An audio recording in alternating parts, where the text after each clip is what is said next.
As usual, don't forget to support me with a like and a subscription. And here we go! Stop me at the previous part, where Chris started helping Dulce to obtain the crystal containing her sister Diana's soul. Indeed, he found it and brought her back, and the group set off clearly toward the Monster Mountains area to rescue Angelina, who was trapped there. As soon as they arrived, the monsters began to attack them. The Insect Queen used a powerful force and placed them all under a psychological control spell. Chris used Diana's soul to wake up Bella, asking her to help him save everyone. Indeed, she attacked, but her magic wasn't enough for Michael. Chris told her to enter his mind to save him and wake him up. She was afraid at first that Chris would get trapped in Michael's consciousness, but she agreed in the end after Chris reassured her that he could save him. The events continue with Bella, who managed to use her magic and follow Chris inside Michael's nightmare. The system's voice echoed in Chris's mind, warning him that he had now entered Michael's consciousness,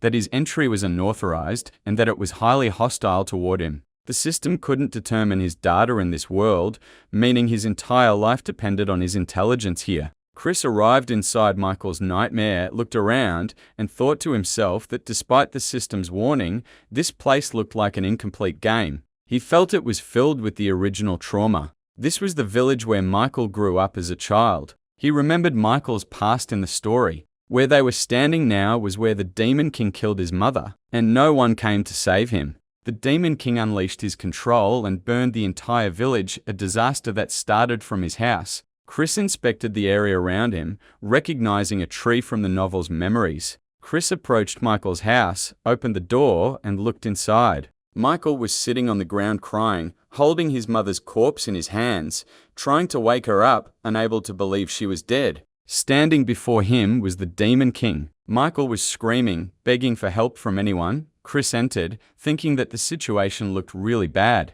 As soon as Michael saw the Demon King, he screamed at him, calling him a despicable monster. At that exact moment, Chris appeared before him. Michael jumped from the shock, looking at him, thinking that at this time, the most dangerous person he needed came to save him. The hero must have an aura while coming from behind him. Michael didn't recognize Chris at first and asked him, "Who are you?" Chris smiled mockingly and told him that he was so unconscious that he didn't even recognize his own teacher. Michael was shocked, remembering that this was his teacher. Chris looked at the Demon King and observed him closely, seeing that he was trying to use magic. Michael was terrified, grabbing Chris's clothes, trying to stop him, telling him not to go there because the place was dangerous, and that the Demon King was right in front of him, so they should flee before he brought him down too. But Chris looked at him with complete calmness and asked, "Why should I flee?" stating that he wasn't afraid of him. Michael, shivering, told him that this monster killed his mother and would eliminate him too.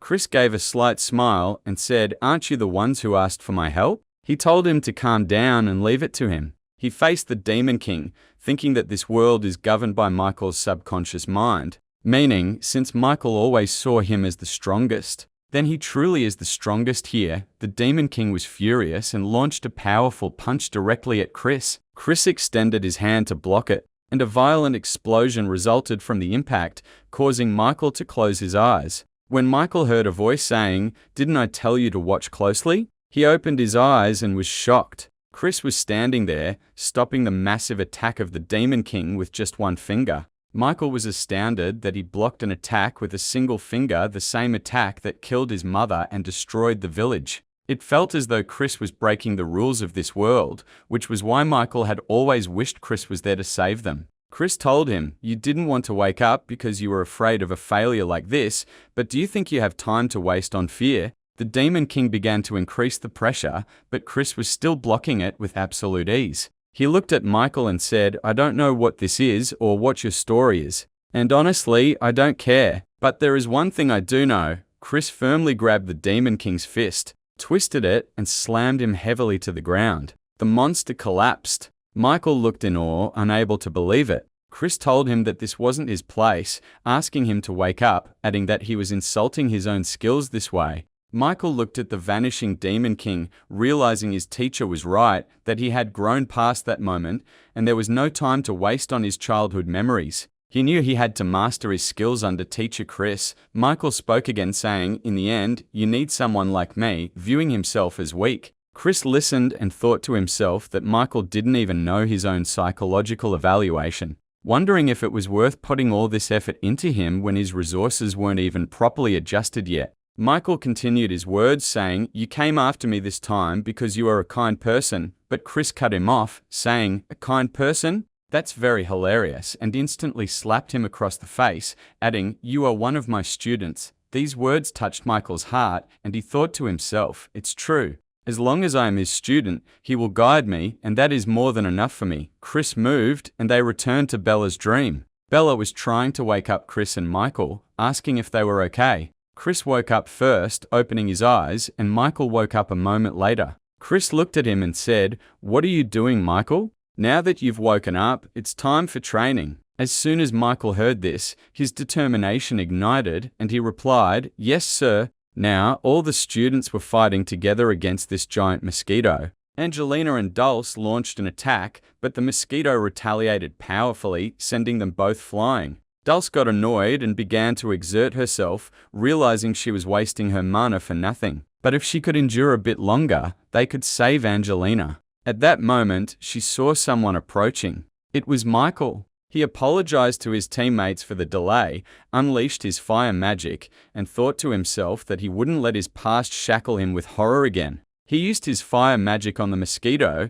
setting it ablaze, proving himself to be the student who never lets his teacher down. A sudden massive explosion occurred, and the mosquito was completely destroyed. Chris was watching all of this intently with a slight smile on his face, thinking to himself, "It seems I got a bit too immersed in the role. Am I really this good at acting?" The system's voice rang out, informing him that the quest was successfully executed and that he had received the assistance reward. After saving Angelina, they carried the unconscious Ice Queen and returned to the academy by horse carriage. Inside the carriage, Michael was fast asleep next to Leon, and both were snoring loudly. Chris thought to himself that Leon hadn't done anything useful, yet he was sleeping as if he had saved them, acting like a true hero of the championship. Angelina was completely rescued, breathing, and she was fed the remaining mana stone. Both of them were sent to Duke Sharab's family to rest. Chris continued, thinking that the quest was over and they should check the reward, wondering what the professor's backing effect was.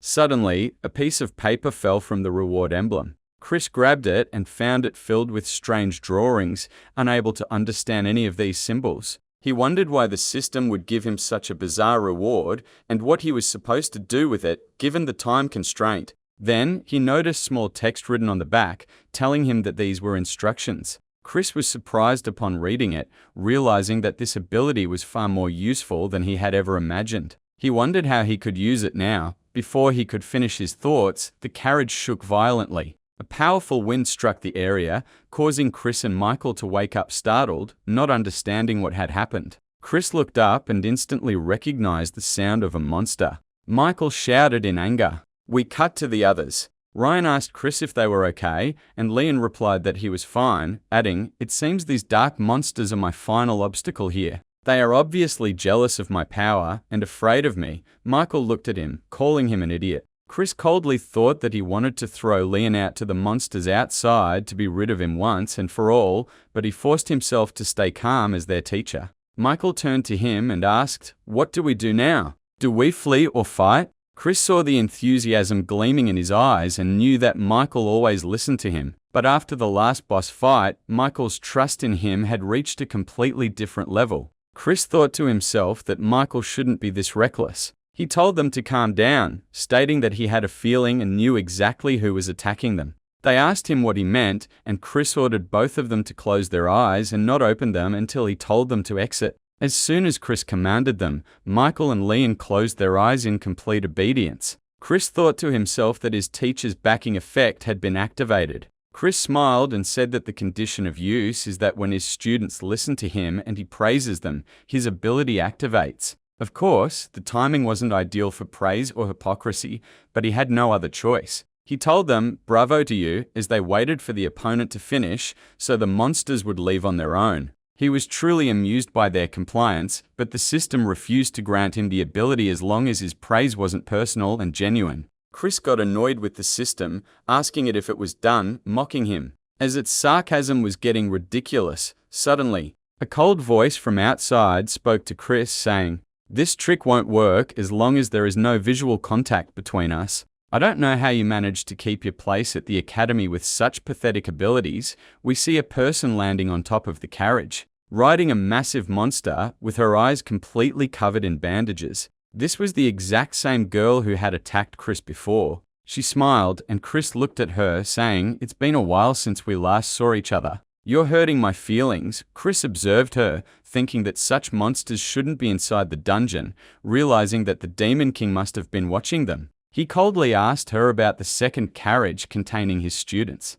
She laughed, replying that her familiar characters were playing with them, noting that everyone seemed to have gathered in one place. Chris was furious internally, realizing this was turning into a brutal battle. She laughed aloud, telling him not to worry, as she hadn't come to kill him today. Chris began analyzing her stance. The monsters posed a real danger, especially this crazy girl, because anyone who looks into her eyes has their skills instantly frozen, meaning no magic. He thought this was a perfect opportunity for his diverse students to practice fighting with their eyes closed. He pushed Michael and Leon forward, telling them, "Both of you feel the warmth of the changing mana inside your hands. I want you to use all your senses to understand the situation."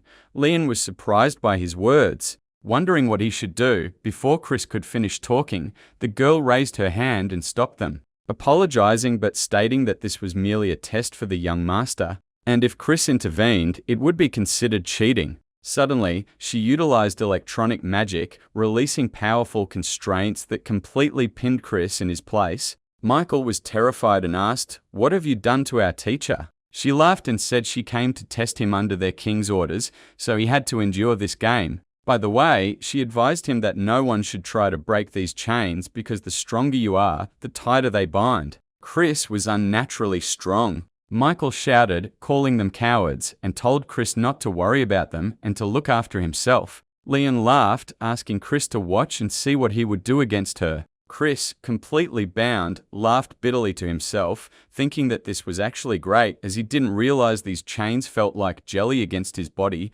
meaning they were very weak against him. However, he couldn't escape right now. So he wanted his students to fight and show him the effects of the backing defense he had activated on them. The girl laughed and ordered her pets and monsters to attack them to test Michael's strength. The difficult time began. Michael was very frustrated because he didn't have enough mana left after his fight against the previous boss. But suddenly, something strange happened. The markings that Chris had distributed from his abilities began to glow, emitting immense energy. Michael felt something warm running through his body, realizing his magic was recharging and his power was doubling. This was the effect of Teacher Chris's defense. Michael utilized a destructive blue fire spell against a dragon monster that was approaching him, causing a massive explosion that shook the entire place. Leon laughed hysterically, saying that his power felt supernatural and he would erase these demons. The girl was astounded, wondering how this was possible when their energy was supposed to be exhausted in the dungeon, acting as if they were recharging their mana endlessly without even having mana stones. She noticed Chris's eyes. Blood was dripping from his mouth, yet he was still smiling. The girl was shocked, thinking that Chris had definitely done something she never expected. Recognizing that this is the Chris she knew, the relentless power that never fears or surrenders. At this time, Michael and Leon were expanding their mana lavishly, and this abundant mana was highly impressive and seemingly endless. Michael shouted that this was definitely from their teacher, and they should seize this opportunity. Chris could hear them while bleeding. His face was calm, but he was furious internally, screaming at them to stop drawing mana in such massive quantities. He knew his mana regenerated, but they were about to drain him completely, which would kill him. The teacher's full support was transferring his energy to anyone bearing his mark, transferring mana from an S-tier level. Chris thought that he had nothing left to offer but his mana, providing them an open source. But he felt as though they were literally sucking his blood. Suddenly, the girl approached Chris, telling him there was no need to strain himself like this, noting that his face had become pale like a corpse. Michael saw her approaching, lost his temper, and rushed to attack her, demanding she stay away from their teacher. But she completely blocked his strike, telling him to stop talking so much, adding that if he was bored, he should go play with his friends for a bit, as she and the teacher had matters to discuss. Chris thought to himself that she was the most annoying character he had ever seen in his life, telling her he had nothing to say to her. The girl continued, cutting him off, asking if he was still holding on to his pride, calling it the most wonderful thing about him. She added that it must be difficult for him to chase a curse like this, noting it had been a long time since she last saw him as his blood kept dripping. Chris looked at her with disgust, thinking this woman was extremely bizarre and unhinged, wondering what kind of magic she was using to grant them this ability. She noted that since he was consuming all this energy, he must be in immense pain right now. Chris thought to himself, confirming she was insane, and decided to try and escape from there. She smiled at his attempt, saying it was beautiful how he never gave up, even while drenched in sweat. Chris told her to bug off, calling her disgusting. At that moment, Michael attacked again, shouting at her as she ignored him. Chris was startled by Michael's attack, telling him to calm down before he accidentally struck him. Michael stopped anxiously, asking Chris if he was alright and confirming they had eliminated all the monsters. He then asked Chris how he could allow someone of a higher level to bleed and walk away like that. Chris told Michael they were very late and ordered them to open their eyes now. Michael was shocked when he saw the blood, wondering why his teacher was bleeding, asking him not to move so he could break the chains. But Chris used his strength and snapped the chains as if they were mere threads. The girl was shocked, wondering how he did it. Chris told her not to annoy him again, thinking to himself that he was glad she was foolish, as he was able to complete his configurations because of her. She went silent for a moment, then smiled as a massive energy began to emit from her body. However, the curse began to recoil and affect her instead because he broke it. Despite this, she laughed out loud, unable to believe he endured the curse so calmly, asking him to look at her as she accepted all the pain he felt. Chris felt suffocated by her madness, demanding she stay away from his students, ordering everyone to withdraw, and they left. After a few days at the academy, all the students were in complete awe. A handsome student arrived at the school, and everyone was asking who he was and if someone like him had ever been at their school before. The student opened the door to the X class, and everyone stared at him in shock. Dulce looked at him and said, "Angelina?" asking why she cut her hair and dressed like that. But this wasn't Angelina. It was Dante. He looked at his friends and welcomed them, noting that he finally got his proper appearance back, though he didn't expect to look like a complete gentleman. Michael collapsed, realizing he was the only one who didn't know about Dante's true identity. Dulce replied with pride about the situation, asking Michael if he forgot or if he was asleep at the time. Chris looked at Dante, thinking that he was indeed handsome. He recalled that after they returned from the dungeon, Duke Sheriff undid the body-altering disguise magic he had placed on him, and that the real Angelina would return to the academy once she fully recovered. Now, the twins had returned to their original states, ready to live their lives.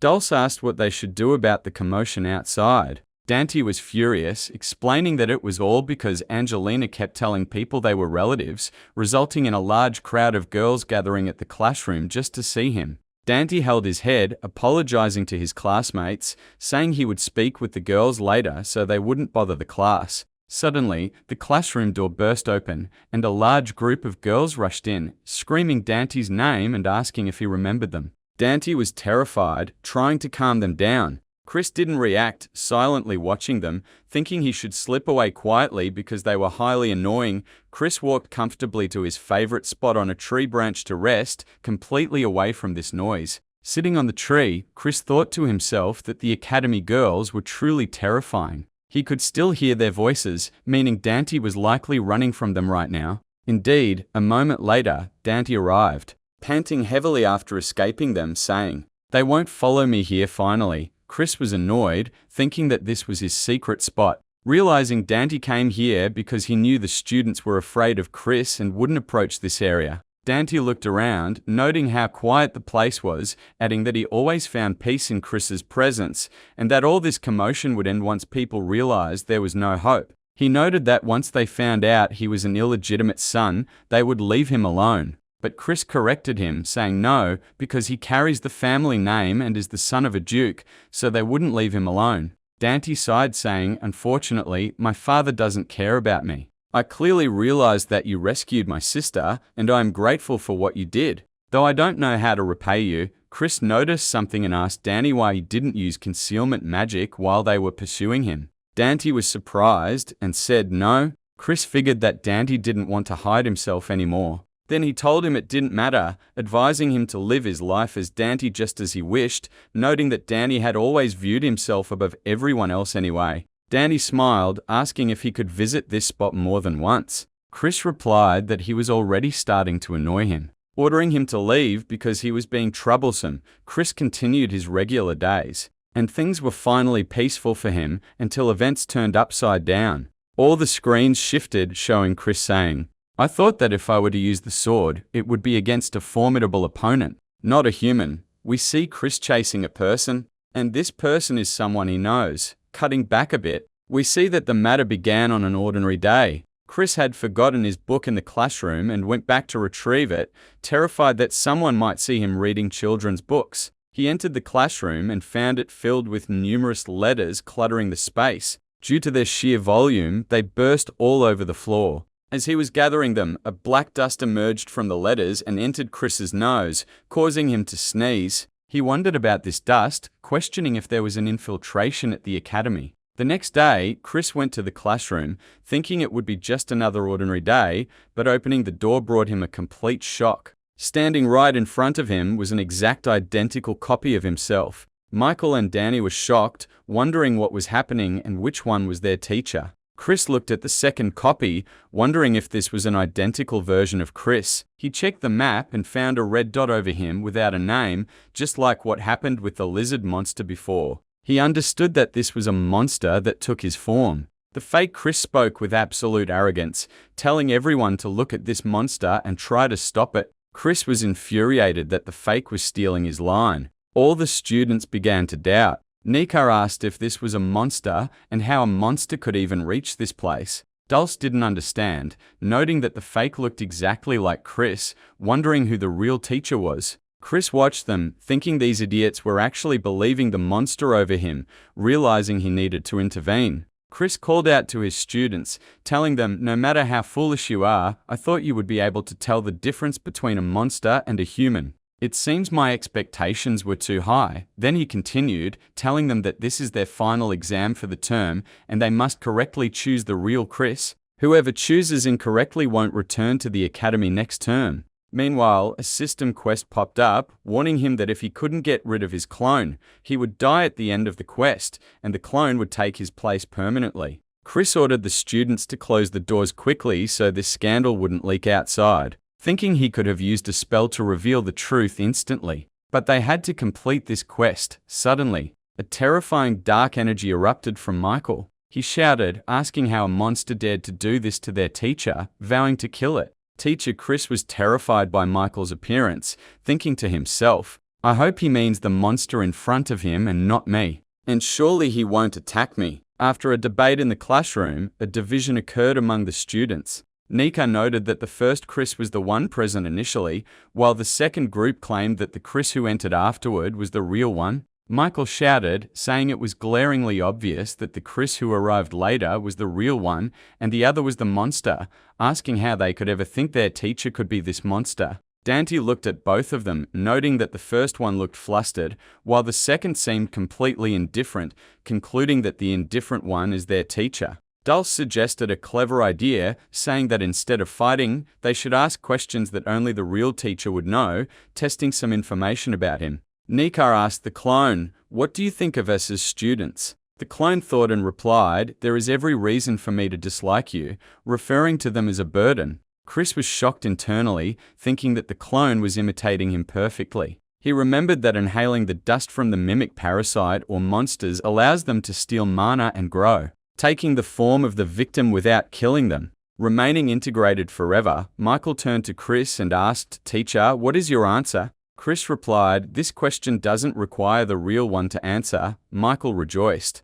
saying, "Great, let's start the next question." He asked him about a place he wished to visit and where he planned to go. The clone said, "I haven't thought about where to go because ever since the past, I never know where I am headed. I just decide when the time comes." Chris froze in his place. These words weren't acting. These were words he truly felt in his core, not just as Chris, but as his true self. The fake continued, saying, "Sometimes I ask myself what I am doing here. In times like these, I wished I was somewhere else to guide myself. To be honest, Chris was astonished, wondering what this was, as he had never uttered such answers. Suddenly, the door was broken down, and Eugene entered smiling, saying the door broke in his hand after he knocked, and no one answered. As soon as he saw the two versions, Eugene was shocked, saying he came to tell them the class was early, but it appeared Chris was in a training session with a fake clone. When the clone heard this, it began to sweat and panics, rushing out of the classroom. The real Chris quickly ran after it, knowing he had to handle it himself before Eugene intervened and complicated matters. He utilized the monkey's artifact, which boosted his speed, and called out to the fake to confront him. The fake stopped, looked at him, and said, "You possess amazing tools, dominating the academy in just one day and achieving all of this." He added that Chris couldn't deceive him because he could see everything inside him, discovering tools that Chris himself didn't even remember. Chris feared that the clone was stalling to try and drain his mana, realizing he just needed to eliminate it. The clone continued mysteriously, saying, "I feel sorry for this person too. He did all of this while you still don't remember." Before it could finish its words, Chris drew his sword and struck it with a single blow, attacking and wounding it. The clone screamed and fell as a corpse on the ground. The students rushed out and saw Chris standing over the corpse. The system announced that the quest was successfully executed, and the reward was a magical dummy, a dummy that could temporarily take the place of a specific person, advising him to use it wisely. The students were whispering among themselves, observing that the teacher had killed someone. But suddenly, the clone's corpse began to dissipate, vanishing completely from the place. Chris looked at the spot, thinking that this is what would happen to him if his identity were exposed, viewing it as a warning. He shook it off, noting that this clone talked too much, deciding he should leave this place, rationalizing that he didn't kill anyone since there was no corpse, so they couldn't accuse him of anything. He would just explain to them that it was a test in illusion magic, and they would be convinced. This way, he escaped a disaster that was about to happen to him. We have finished the summary of the fourth part. Did Chris's specific mana level reach what rank? Let me know in the comments. Don't forget to like and subscribe. Peace.